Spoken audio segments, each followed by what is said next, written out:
Derek Overstreet, founder of the New Millennium Group. We're a financial planning firm. We have advisors standing by right now to take your call. 888-999-6370. The reason you're going to want to call is we're going to help you retire 3 to 5 years before you thought possible. The way we do this is by putting together a step-by-step plan. So if you're one of those people listening and you'd like a plan in writing, give us a call at 888-999-6370. That's 888-999-6370, or go to utahsfinancialplanner.com. Only one type of burger. For every pallet. Fries are extra. Large in size. We've got the shakes. Going over the brim. Hey, this is Chris from JCW's. Put a positive, delicious spin on your day at any one of our 5 locations. In Lehigh, American Fork, Provo, South Jordan, or Harriman. JCW's, quality and a lot of it. Okay, the prodigal returned, did he not?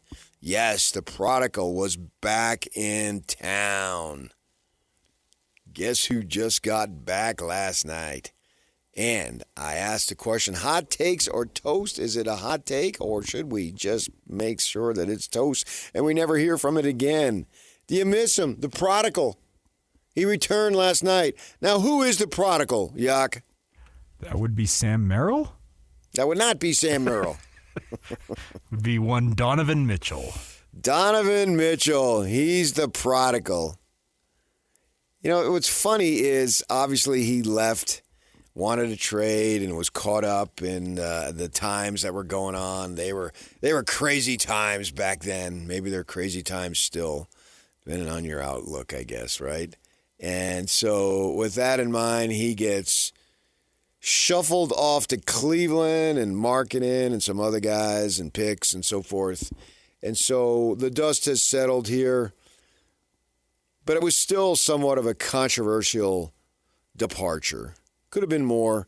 He played it sort of well, low-keyed it, but he'd let him know he wanted out. And then, you know, he had some things to say on the way out. What was the phrase? It was draining to live here. It was draining on him, It just drained him. Oh, my gosh. It's just crazy to live here.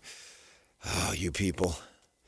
So with that in mind, we ask, do you miss the prodigal son, Donovan Mitchell? It'll be interesting to see what happens years later, because there's been a number of players, and I think you've got guys like Darren Williams and Carlos Boozer come to mind. They left, right?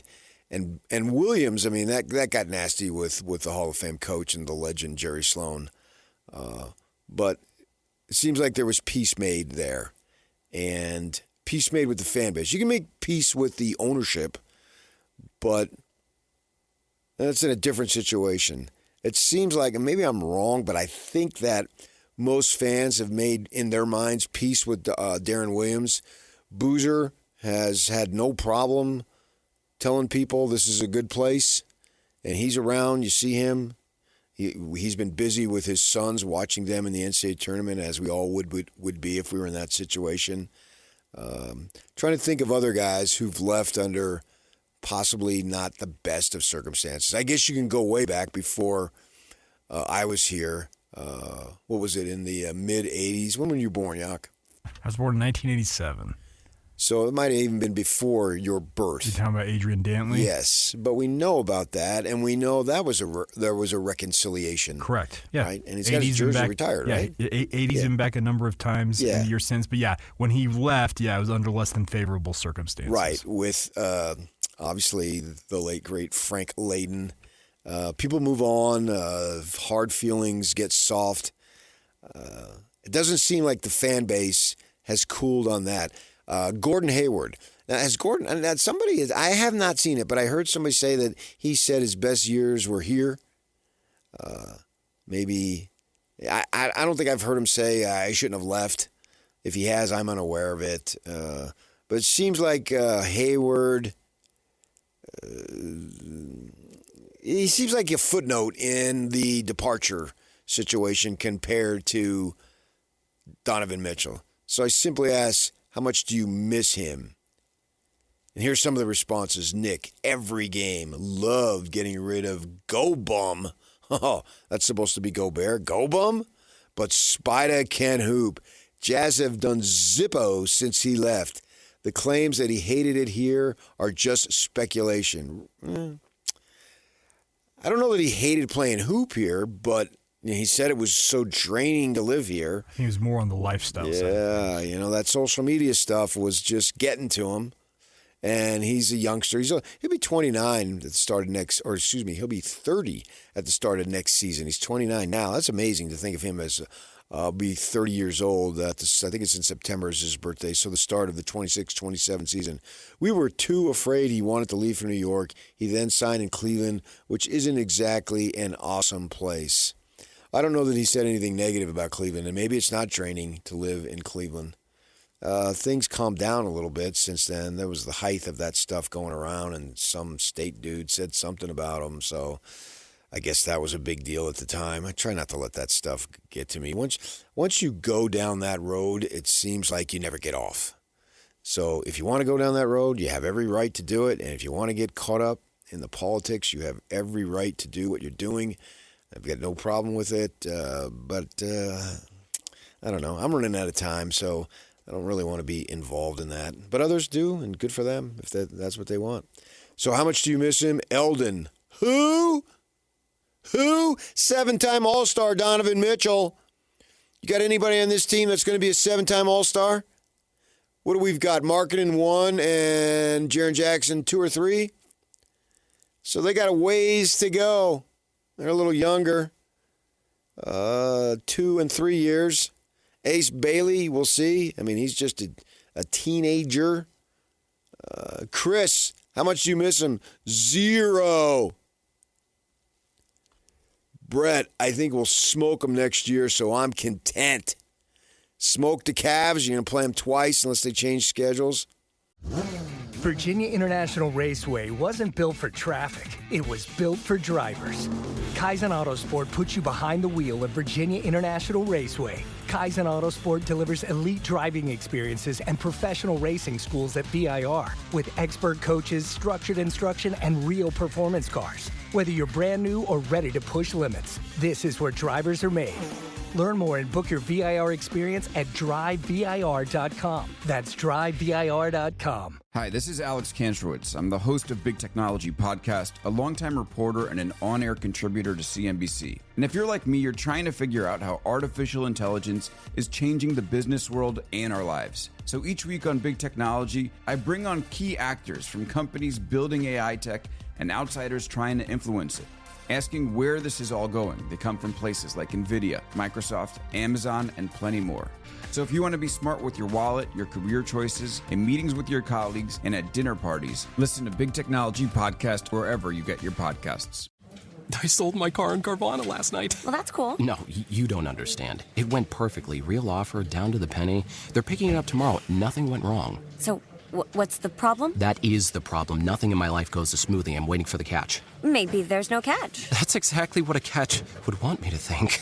Wow, you need to relax. I need to knock on wood. Do we have wood? Is this table wood? I think it's laminate. Okay, yeah, that's good. That's close enough. Car selling without a catch. Sell your car today on Carvana. Pickup fees may apply. Isaac, about as much as he misses us, we've moved on. I'm not really talking about the other stuff. I'm talking about his ability as a player. His ability as a player is summed up in 7-time All-Star. Is he going to be like they do this in golf? The best player never to win a major. For years, Mickelson had that distinction, right? Then he drained about a 17-footer in Augusta and leaped his 2.5 inches in the air. He went about 3 inches in the air on his little hop there, but yeah. He was much heavier then. He's lost a bunch of weight. Oh, yeah. He was up like 240, 250, and he got that under control. You see pictures of him before and after, and there's a big difference. Brady, I honestly don't miss him. He's a good player, but he was the problem in the locker room, and he hated the community here. Was he the problem? He and Gobert,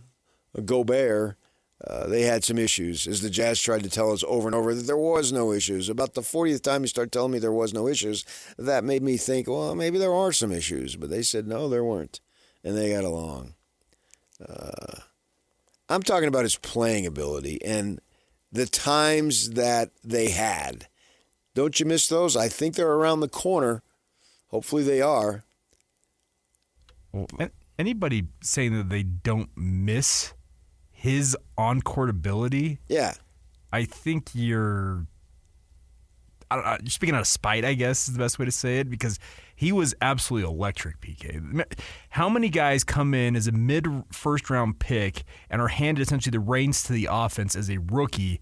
And we had Joe Ingles on at that time, and Joe talked about the fact that he just took the reins and ran with it. And it showed his ability, and all he's mentioned, as he's mentioned, is he's done 7 times. He's been an all-star. Right.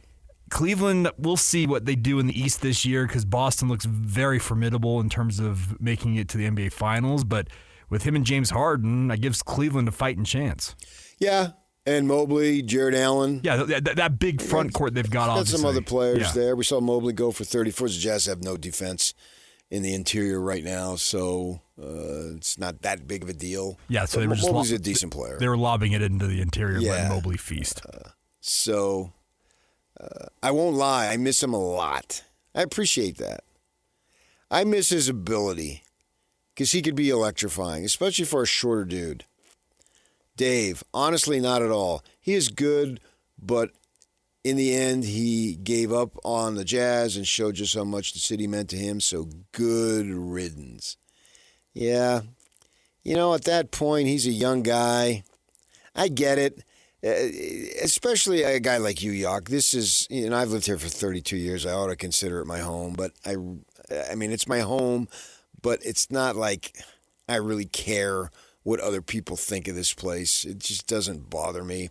And a large portion of that is ignorance because they haven't been here or they haven't stayed that much. Now, you've got Mitchell, who was here for a few years and was in the community. And so it is a slap when he's taking shots at it. I get it. I get why you would have a problem, particularly if this is your home from birth. It means something to you. And this community, it's cool to knock it. You can get away with knocking it. I mean, absolutely. And we see it with BYU. It's okay to have expletives and chant against the Mormons, right? I mean, we know that.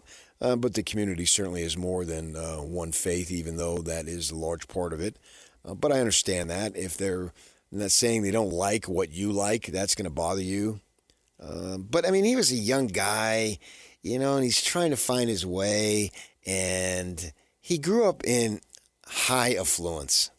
Go look at the prep schools that he went to and go look at the tuition. He's not from the other side of the tracks, no matter how hard anybody wants to believe that he was. He wasn't. He grew up in high affluence. Good for him. That's great. It's funny that, and we see this in our community. There's a few people that I know that grew up silver spoonish and want to tell you that, oh man, they had it tough. Yeah, okay, yeah. Keep telling us that.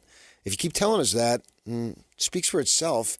Truth doesn't need to be presented over and over. It should speak for itself, right? And good for you if you had that. I'm grateful for you.